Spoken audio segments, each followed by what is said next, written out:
الرحمن علم القرآن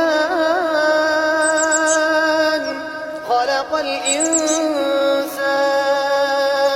علمه البيان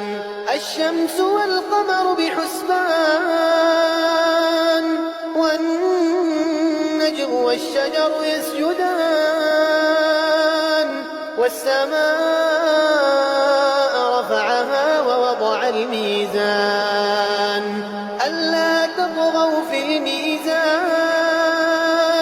وأقيموا الوزن بالقسط ولا تخسروا الميزان والأرض وضعها للأنام فيها فاكهة والنخل ذات الأكمام والحب ذو العصف والريحان فبأي آلاء ربكما تكذبان خلق الإنسان من صلصال كالفخار وخلق الجن من مارج من